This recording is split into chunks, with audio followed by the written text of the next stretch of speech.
So, we are very excited to have you here, which is our final session for 2020. And what a year it has been. We are thankful that you have joined us for our weekly series, and we look forward to welcoming you back in 2021. So, for today, we wanted to take the opportunity to reflect on this year, which quickly required new ways of approaching what we all do and embracing innovation as we look ahead to the new year. With that, we invited our speaker today, Baiju Shah, to offer that reflection and share details on the upcoming Cleveland Innovation Project. Baiju is a lifelong Clevelander, leaving only to attend Yale University and Harvard Law School. His passion and vision for the bright future of Greater Cleveland is unparalleled. From his days at McKinsey to his current role as the Stephen Minter Senior Fellow for Innovation at the Cleveland Foundation, and also Senior Advisor for Faster Cures, he applies his creative thinking to problem solve for companies, biotech firms, and always Cleveland. If it is this intentional and innovative mindset that led to the growth of bioenterprise and its global recognition as a center of bioscience innovation, the founding of Biomotive, an investment accelerator for biotech companies, and the founding of the nonprofit Summer on the Cuyahoga to attract and retain talent in Cleveland. And he gives back mightily. He currently serves on multiple corporate boards, nonprofit boards in Cleveland, and his guidance is widely sought at the state and national level as to how to position for the successful launch of entrepreneurs, primarily in the biotech and healthcare arenas. And he is the proud father of two teenage daughters and a frequent presenter at CLC programs. And we are very excited to welcome Baiju Shah. Thank you, Rachel. It was a beautiful introduction and very generous. It's a pleasure to be here with everyone and see so many familiar faces and names on the screen. As Rachel has guided me, this is meant to be more of a conversation and a dialogue. So I'm going to start with just a couple of comments, beginning with the reflection on 2020, and give you a little bit of a snapshot on the Cleveland Innovation Project, but then welcome the interaction and dialogue with all of you that have joined us here in this lunch hour. So starting with 2020, needless to say, it's been a tragic year, given everything that we have faced in our community as well as around the world with COVID-19 and its impact both on our health, but also on our economy. That's the tragic side of 2020. The other side of 2020 is also inspirational to me. It's very hopeful to me. Because one of the lessons that I take away from 2020 is that when you have vision, innovation, collaboration, when you have those three ingredients together, you can deliver impact. And I'm speaking very specifically about the vaccines that just started to arrive here in Ohio earlier this week and are really the hope for all of us seeing past 2020 and a return to normalcy. If you think about the story of the development of vaccines, if you asked even someone like myself who's deeply steeped in this industry, the chances of us achieving a vaccine to a novel disease in the span of 9 months, I would have said in March it was impossible. We've not had success against diseases that we've been working on for much longer periods of time with much greater resource and with much greater scientific knowledge. Yet here we are 9 months later, and we've got not just one vaccine, we've got multiple vaccines that are proving out in clinical studies. One that's approved here in the United States, a second one that will likely be approved by later this week, and several others right behind them. And the features of the stories, if you're reading in the news about the companies and the people that are behind these amazing creations, the features are very common. It all starts with the vision, with a clear goal. In this case, it can be no more inspiring than a vaccine to literally save humanity. It's inspired then by innovators writ large, innovators from all places in the world working together. And then to bring those innovations forward, it takes collaboration of public bodies, private bodies, investors working together with focus, with leadership, and with a real sense of urgency. And when you have all of those ingredients together, what has been produced in this time is nothing short of miraculous. It shows you what's possible when we actually put intention to our innovation and our collaboration. Now, the implications for Cleveland for me is it can be done. It can be done here in Cleveland. It can be done for Cleveland. And it's desperately needed in Cleveland to ensure that Cleveland achieves all that it can be. Innovation is critical. It's the lifeblood of companies, but it's also the lifeblood of regions. And regions that have high innovation result in high prosperity for all the residents of that region. It's a major driver of regional economies. It's also important to realize here in Cleveland, innovation is in our DNA. We think of ourselves in many different ways, but we don't remember that we are a region that was built on innovation, not just historically, but a region that is continuing to be driven by innovation. So it's not just in the grainy photos when you look back to the Rockefeller years and the good years and Sherwin-Williams and Garrett Morgan, and we think about all that made Cleveland great in the turn of the 20th century. Fast forward, you see companies like Progressive Insurance, NASA Glenn, and many more companies. And of course, my favorite sector, as all of you know, is in healthcare, where we lead the world in healthcare because of innovation, because of the dedication of wonderful scientists and clinicians at organizations like the Cleveland Clinic and University Hospitals, but also at over 700 companies that are sitting amidst us here in Cleveland and Northeast Ohio. Companies such as Steris and Invacare and AssuraMed, and my favorite new company, Sotera Health. If you don't know Sotera Health, look it up. It's an IPO, a company that just went public. It's got a $7 billion market capitalization. And what shocks me in Cleveland today is so few people are aware of it and so few people talk about it when we talk about IPOs in the Valley every other day this year. So innovation to me is not something that we are aspiring to bring into our region. It is who we are. It's not just our history, it's our present. And what we need to do at this moment is to reclaim that element of our DNA and scale it so that we can really achieve our full potential as a region. The Cleveland Innovation Project is the attempt to do that. It started 2 years ago with the recognition that more was required to be done to put Cleveland, again, on a trajectory to be all that it can be in a peer of the many cities that are around us that have found a way to collaborate, work together, and achieve greater prosperity for their communities. Our mission is to drive technology growth and prosperity for all residents of Greater Cleveland. Working collaboratively across not just the economic development ecosystem, but also with corporate, civic, and institutional leaders, we recently unveiled a strategy that will focus Cleveland's energies around a core set of industries and some enabling initiatives. The industries where we have the greatest promise here in Cleveland are smart manufacturing, building on our industrial heritage with over 7,700 active manufacturing companies today. We have the opportunity to lead the development of smart manufacturing technologies that are transforming not just manufacturing environments, but transforming how manufacturers work with their supply chains, which are now spread globally, and also with their customers. We want to be the leader in pioneering smart manufacturing technologies and solutions and exporting those innovations to the world. The second sector is building on our healthcare excellence. We are a healthcare powerhouse. As I say often, we don't recognize that here in Cleveland because we take it for granted. It takes someone like Governor Schwarzenegger, who could go anywhere in the world for his clinical care, coming to Cleveland to remind us how differentiated our healthcare systems are compared to everywhere else in the world. And we have to take advantage of that to grow broader economic benefit. Our health systems are doing that by leading in health innovation. And the pivot now is to digital health innovation. Doing everything that we're doing here on this call is also changing how we do healthcare. And we want to be a leader in healthcare and how it's delivered via telemedicine and outside the walls of facilities, the same way that we're a leader in delivering healthcare inside of the walls of facilities. And then the third sector that we've selected at the Cleveland Innovation Project is water technology. And when you think about water technology, oftentimes people go back to we live on one of the greatest bodies of fresh water in the world. And while that is absolutely true, that is not what the water technology sector is all about.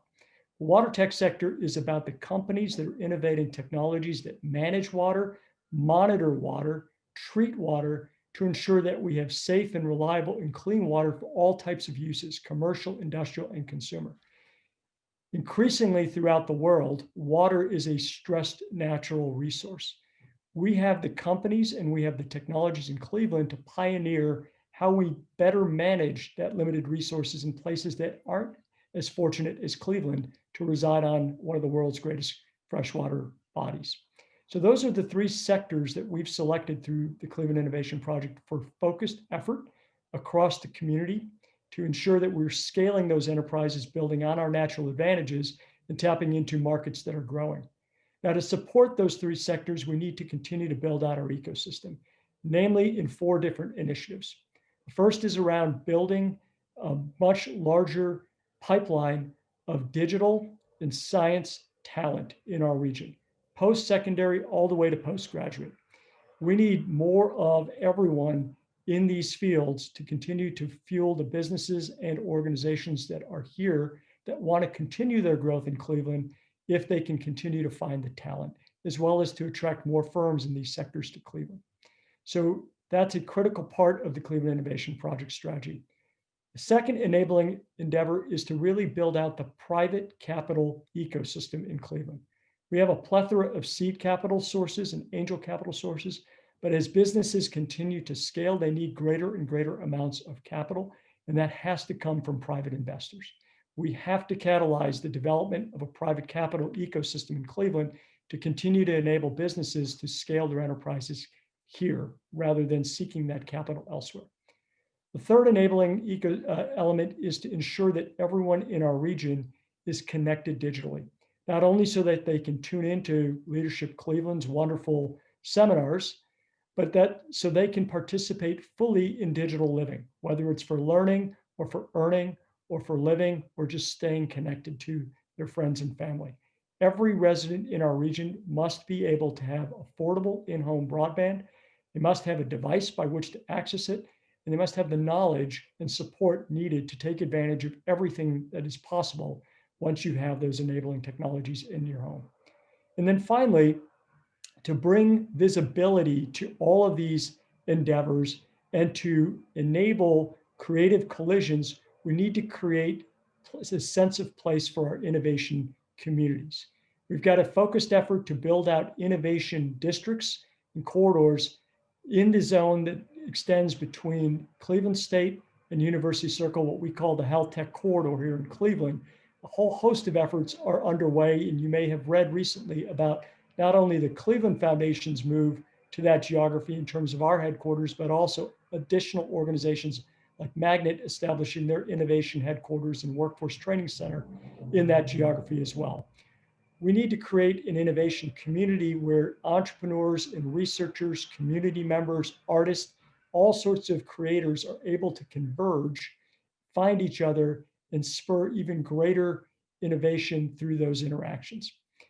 All of this is summed up as the strategies for delivering on the Cleveland Innovation Project vision, which is to make Cleveland a leader in the Midwest for not only technology growth, but also inclusive technology growth by 2030. With that, I'll stop my remarks, and Rachel will open it up for questions. Great, Baiju, thank you. And for everyone on the call, please feel free to add your questions to the chat box. To start, let's dig a little deeper into growing and attracting talent. The comment in question is specifically around digital talent in Cleveland. So how can we ensure to see a stronger and more diverse candidate pool around that digital talent, and where should we be looking, and what partnerships should exist to make sure that people are aware of the opportunities here? Yeah, so great question. Lots of thoughts on it, but I'll keep it relatively brief. First, here in Cleveland, we stink at marketing. We are among the worst marketers I've ever seen in the world in terms of ourselves as a region, as a place to come, to visit, to work, to live, to enjoy. We have to get our marketing going in terms of what Cleveland has to offer, not just as a place to live, but specifically as we're thinking about digital talent or STEM talent. Why is this a great place to work? Why is it a great place to work in this field? We have to change our image of Cleveland, and we've got to do it through active marketing. Marketing is not just advertising, it's communications, it's word of mouth. So that has to be a part and parcel of our strategy. Now, in particular around attracting diverse talent, you take that marketing, and there are a number of different streams of of communications or channels that we can be tapping into to ensure that we're attracting, in particular, diverse talent to Cleveland. It's through networks such as the HBCU network, through different types of Black or Latinx or Asian professional associations. We need to be tapping into the members in our community that are active in those organizations, communicating that message about what Cleveland has to offer to their peers around the country or around the world. So for the Cleveland Innovation Project, what is the geographic region that the initiative will cover? Yeah, so we define it as Greater Cleveland, and that is whatever you want to make of that statement. Right? I think it's very different by sector, but very different by initiative or strategy. Cleveland is the center of Northeast Ohio as a region. Some sectors are more geographically concentrated, some are more disparate. So if you look at something like manufacturing or water technology, it stretches much more broadly than, let's say, the healthcare sector does, at least the industry part of the healthcare sector does in our region. So we don't look at this in a constrained way saying it must be around, these 5 counties or these 3 counties or these 14 counties. It's whatever makes sense to continue to grow the organizations and grow our economy is what makes sense from a geography perspective. And as a follow up to that, there was, I believe, a editorial offered earlier this week that using the term Northeast Ohio can limit us. And Yes, curious your reactions to that. 100% agree. One of the worst moves we've ever made was to try to force everyone to use a term that refers to nothing that anyone ever has heard of before. The world understands what Cleveland is. They know where to find Cleveland on a map. I thought the editorial that was written to say if we called the Chicago region Northeast Illinois, we would not know what we were talking about is exactly correct. We are Cleveland. It is not just the sports teams that export that brand for us globally. It's institutions like the Cleveland Clinic, wonderful arts organizations like the Cleveland Orchestra, and so on and so forth. We need to embrace that term because it's the only brand that's out there that defines our geography. Cleveland is also known for being a financial center with particular expertise in private equity. Can you share if or how the local private equity firms are partnering with you or looking at local investments to support growth? Yeah, that's a great question. So, we'll use the term private equity narrowly, and then I'll talk more broadly about it. So, narrowly, private equity is investing principally in existing operating businesses that are growing or that need to go through turnarounds. We believe that that is a core part of the strategy in our smart manufacturing initiative in particular. There are a number of manufacturing firms that could use equity investment to infuse their businesses with greater technology, increased capabilities and increased skills, and potentially also diverse leadership and diverse ownership that would be willing to propel those companies to greater levels of economic success. So private equity becomes a core part of the strategy of growing our advanced manufacturing companies in particular. Now, more broadly, private equity refers to all sorts of alternative investments, and we are talking to investors in private equity, large institutions, family offices, endowments, as well as multifamily managers about their interest in participating in broader endeavors that would fuel the growth of all types of private enterprises in Cleveland, including earlier stage technology businesses. So you mentioned collaboration and the need to have this be a core part of the innovation work moving forward. And collaboration can be challenging, especially when you look at politics and potential egos that are involved. And how are you navigating through some of those challenges to bring this collaboration together? Yeah, that's a lot of work. It's a heavy lift by many individuals in our region. I think there was a great call to action that occurred in 2018 and a recognition that what we were doing was insufficient and what part of what we were doing that was insufficient and what part of what was getting in our way was exactly, Rachel, what you just said. Our egos, fragmentation, competition between different organizations and different groups that frankly is a turnoff to individuals that are in the private sector that are looking to be engaged but don't want to get involved in things that are messy. They want to get involved in things that are going to have a chance of being successful rather than dealing with the messes that are sometimes created by organizations that might have conflicts.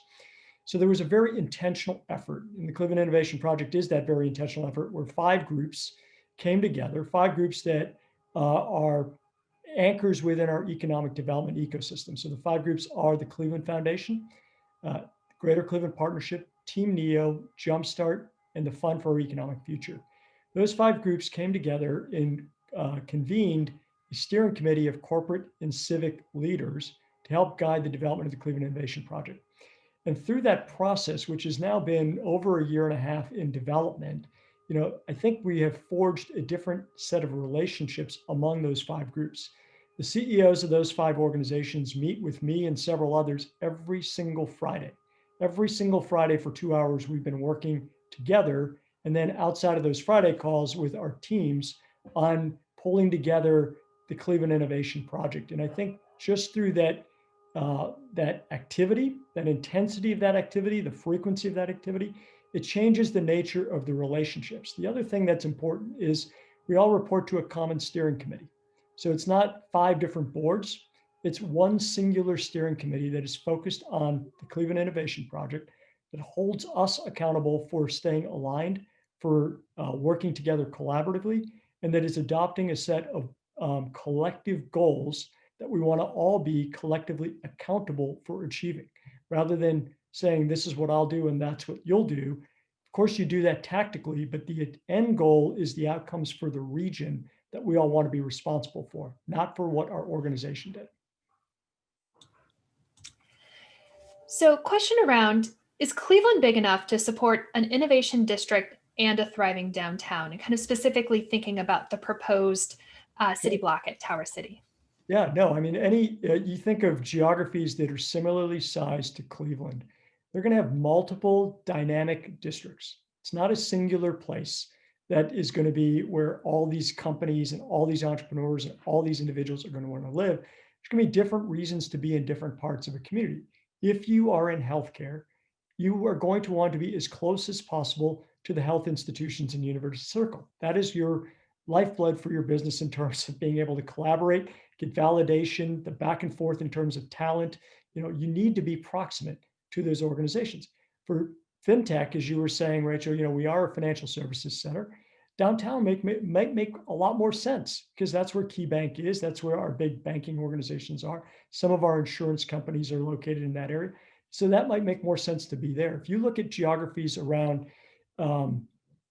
let's call it the greater Midwest, it's not about one geography within those places. In Indianapolis, you have a development called 16 Tech going on, very different from where other parts of their downtown are, but it's because, it makes sense for businesses that are connected to 16 Tech to be in that geography. Businesses that need to be downtown need to be downtown. The same is true throughout not only the Midwest, but across the country. You will have multiple dynamic districts in a successful community. The problem would be if we only had one place to go. So, as you think about the work of the Innovation Project, how can you be sure that this work is inclusive of and has opportunities for everyone in Cleveland, regardless of what they're doing, where they're living, that this is truly for all of Cleveland? Yeah, so this is a really important point, Rachel, and this was an integral part of the Cleveland Innovation Project from its inception, not just because of the events of what happened last May and sort of what consciousness we've all that we've had because of those events.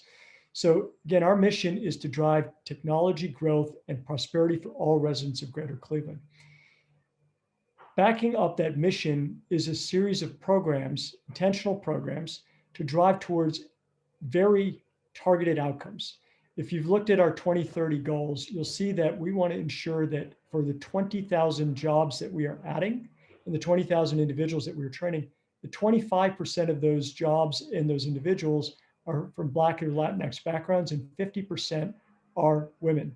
And for the jobs, it's not just the workers, but it's also the executive teams of the companies.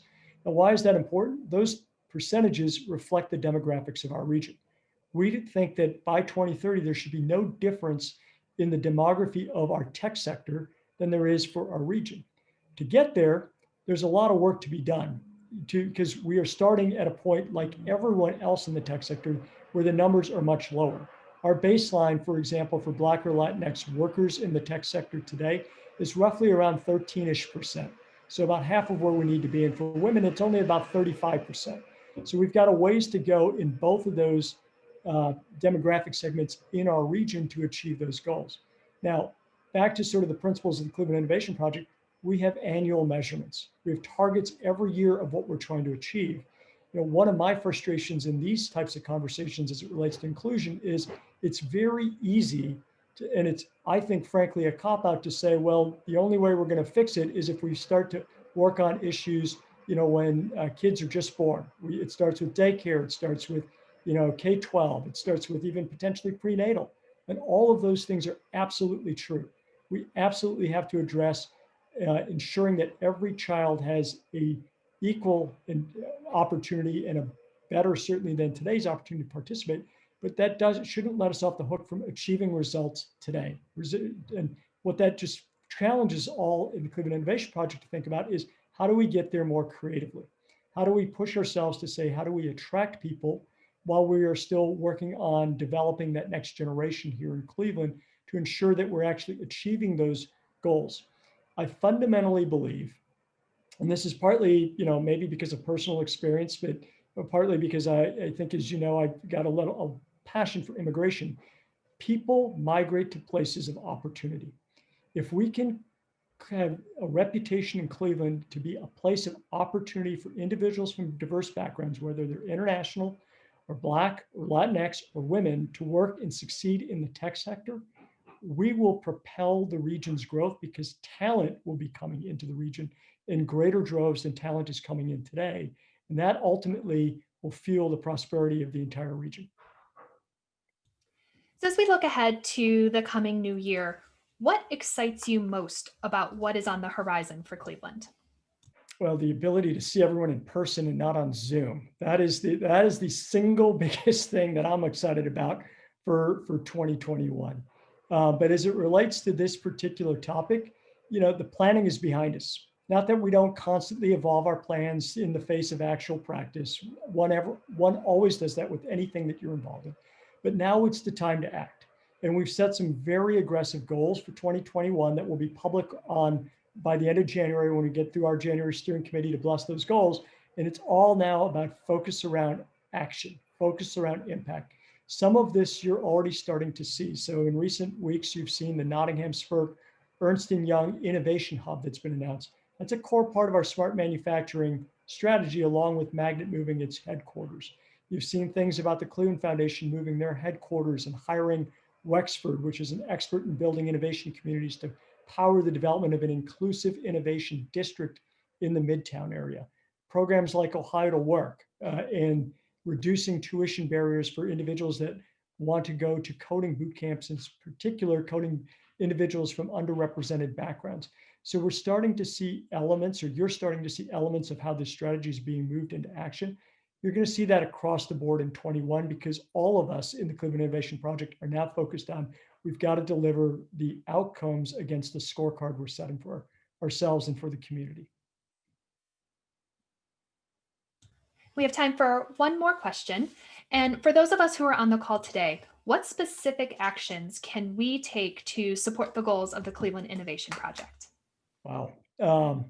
There's a lot. There's a lot within the strategies, so I would say maybe broadly a couple of comments. One, share what we're up to with your networks. I think the more that people become aware of the Cleveland Innovation Project, it's been hard to get a lot of attention around the Cleveland Innovation Project because of the other priorities in 2020 and the other noise that occurs in 2020, but we will start to become more visible about in 21. We need more individuals that both add to the strategies that we've got today, but also challenge the strategies and continue to improve them, and then participate in driving the outcomes. So please share more about what we're up to with your colleagues and your networks. And then second, hold us accountable. Hold everyone in this network accountable for results. Ensure that everyone understands that you're focused in on that because you're excited about it.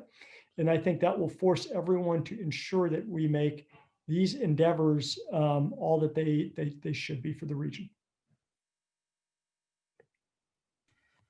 Well, Baiju, thank you so much for your time and sharing your passion with us. It is evident that you care very deeply about this work, and it is motivating to know what's coming and very excited to hear about those goals and see how we can continue to support your work with the Cleveland Innovation Project.